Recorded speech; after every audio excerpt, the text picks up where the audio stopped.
Good afternoon. This is Dr. Rich Bernardo, continuing a series of mini videos within our website that will help you both play the role and take the role insofar as making alchemy the leadership simulation, the powerful simulation that it certainly has the capacity to be, presuming and hoping and assuming that you will be doing, following the advice that I'm giving you, like the advice I'm going to give you right now.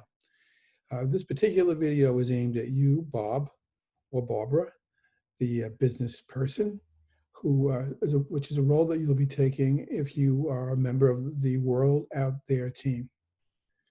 We'll have more of a conversation about the World Out There team as opposed to, or in comparison with, the educational leadership team, because in effect what we're doing is representing reality.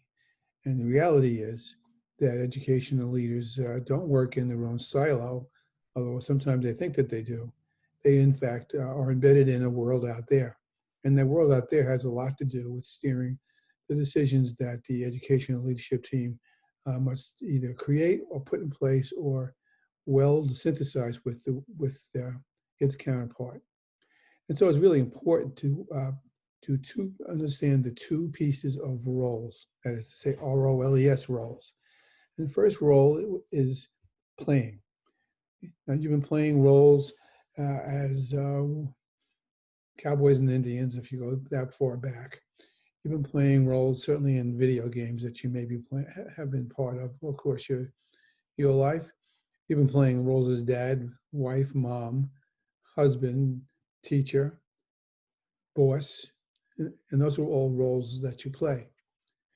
And it's important for you to recognize what that role is about. But more importantly, it's important for you to take the role. That is to say, to internalize the role in your soul, in your navel, and to act within your understanding of what that role expectation is. And what I'm trying more succinctly to say is, the more nearly you take the role, the more nearly the simulation will have the authority, validity, and power that it can have in changing your own viewpoints about futuring and change, and learn a few things about yourself as well. So while you do have a description of your role, let me kind of support it with some additional points, notwithstanding the ones I've already given you, so that you can take the role more validly and more realistically. And so what we're going to do is work with that. And as I said before, you're either Bob or Barbara, the business person in the community of ABC. And you've been placed on this committee, this World Out There committee, to represent the local economic and commercial and manufacturing needs of ABC.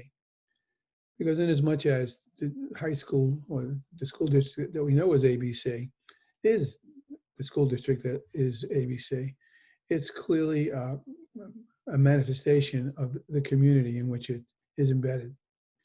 Whether the district steers what the community is about or whether the community steers what the school is about is a conversation that we'll have at the end of the simulation. For the most part, I would say that the community steers what the district is about more than the other way around, but we can have that mud wrestle another day. But as it began in the handout, let's talk about Farmer Brown's pond, where we said that a frog lived in that pond on a lily pad. That was just fine for him for a very long time. And the lily pad began to do something rather curious, which is that it doubled in size every day. Think about that, and then think about what happens, because after 29 days, it covered half the pond. And the question then becomes, is what size would the lily pad be on the 30th day? I'm not great at math, but I'm good enough at math to realize that if half the pond were covered by the lily pad on the 29th day, when it doubled, it in fact covered the whole pond.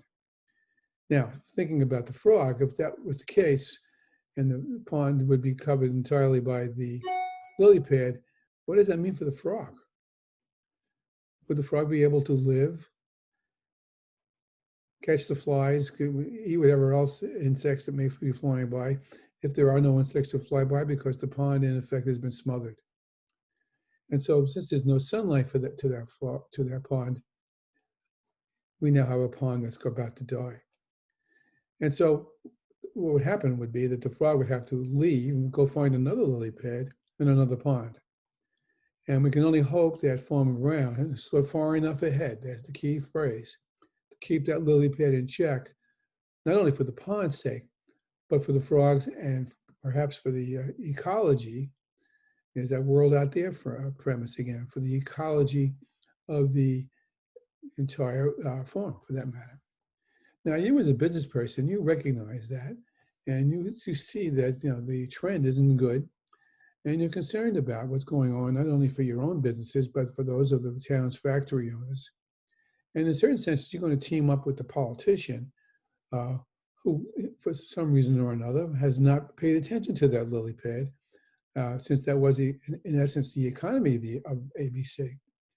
And now, not only have we ignored the dangerous trend of a doubling lily pad, but we've also ignored the fact that there are global, national, and technological trends that intersect, cover, as a lily pad might, every community, because our community does not exist in isolation, as we well know.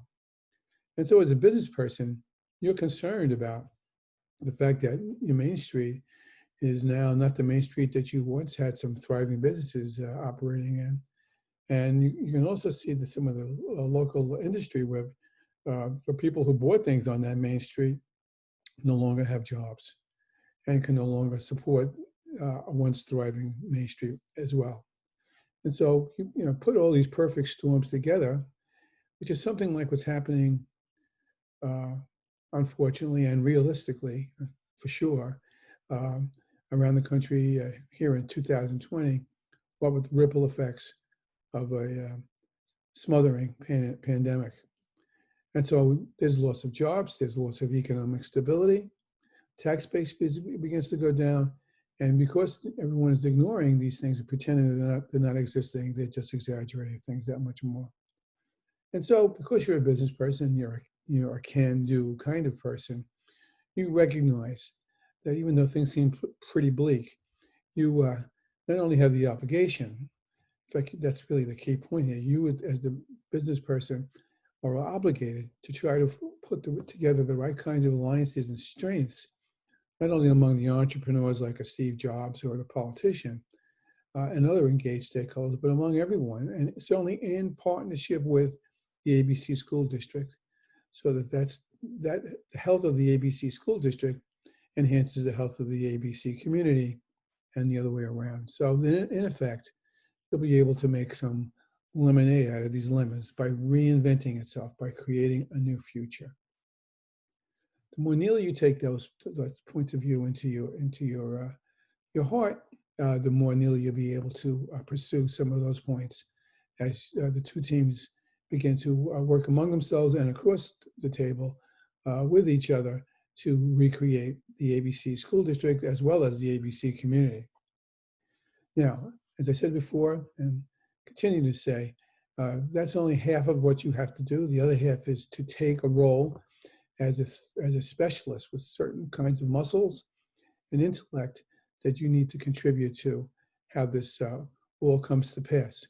And so your expertise will be as the systems specialist. The systems specialist understands these intersections and recognizes how certain elements have to be in existence in order for the whole, with the W, community can continue to thrive, or can learn how to reverse its trends in order to thrive again. That'll be a separate video, and that'll be coming up within the website when you need to take care of that.